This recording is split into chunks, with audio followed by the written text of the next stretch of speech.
أشهد أن لا إله إلا الله.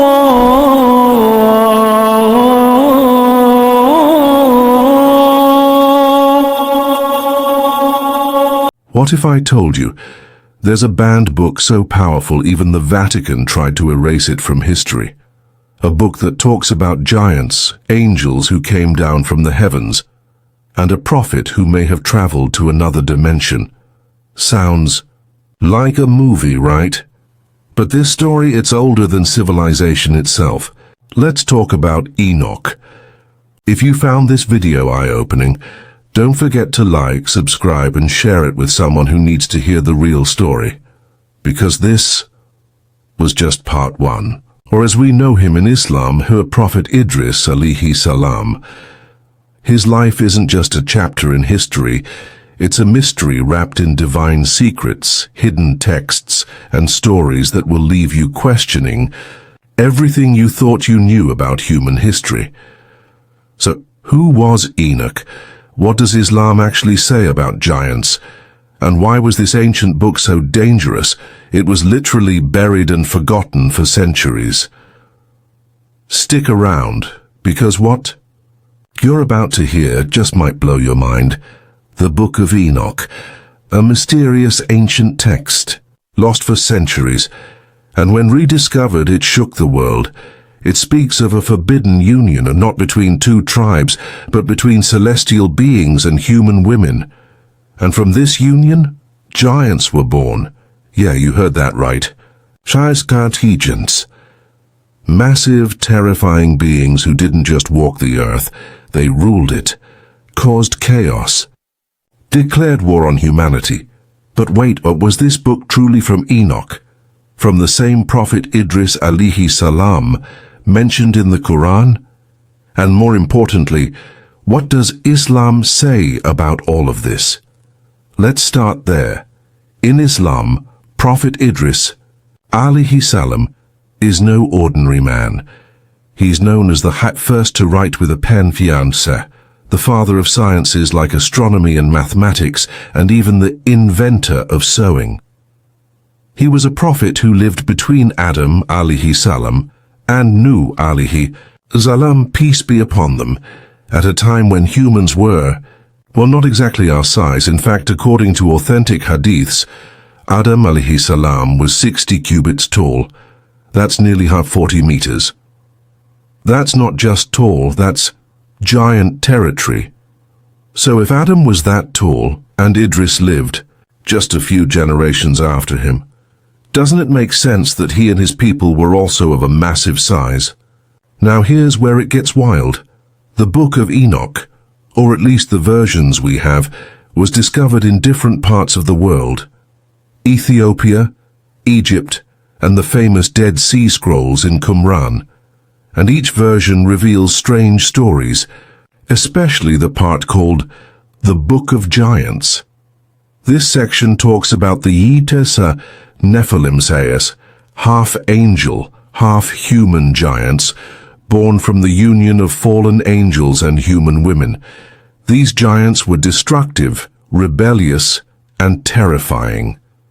They even began having prophetic dreams, visions of a great flood of judgment, of destruction. And who did they go to for help? Enoch. He became their interpreter, their last hope. Enoch told them plainly, "This is a warning from the Most High. You must repent or face annihilation." Sound familiar? Because in Islam, we have our own version of giants, not called nephilim, but giants nonetheless. The people of Astichin, for example, were massive in size and strength. The Quran even quotes them saying, "Who is mightier than us in power?" And then there's Idris alayhi salam himself, mentioned in the Quran as a truthful prophet who was raised to a high place. Some scholars say he didn't die. He was lifted to the heavens. Could that high place be another realm? A dimension to even Jannah, paradise. Now let's talk about something a little spooky. The Book of Enoch talks about fallen angels, But here's the thing. In Islam, angels don't fall.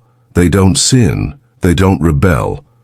So where did this idea come from? Islam teaches us about a third kind of being, the jinn, made of smokeless fire, capable of belief or disbelief, of peace or mischief. Shaitan, Iblis, wasn't an angel who fell. He was a jinn who refused Allah's command. So perhaps, just perhaps, these so-called fallen angels were actually evil jinn-poor and the chaos caused by the nephilim. That sounds eerily similar to what happens when humans become obsessed with power, or when they align with the wrong kind of spiritual beings. But now back to Idris, Alihai. Salam Aisha, the man of mystery. Islamic narrations tell us he was deeply connected with angels, that he would worship for 4 straight days, speaking to celestial beings, receiving revelation. 30 pages of divine knowledge. One day he made a sincere dua for the angel who carried the sun, asking Allah to make the burden lighter. Allah accepted it, and that angel, he asked to meet Idris in person, to be his friend. Their meeting led to a journey, one that would eventually bring Idris face to face with Azrael, the angel of death. And what happened next might just be one of the most mysterious stories in all of prophetic history. Azrael came to visit, but Idris didn't know who he was. They traveled together, prayed together, fasted together, until finally Idris figured it out. And what happened? After that, you'll want to hear this. We've only scratched the surface of the mystery surrounding Enoch, Idris alayhi salam. His story connects science, religion, lost texts, and legends of giants and jinn. But more than that, it reminds us that truth, real truth, is often buried beneath centuries of myth, misunderstanding, and manipulation. Let us know in the comments. Do you think the Book of Enoch has divine roots? Or is it a historical myth that got out of hand?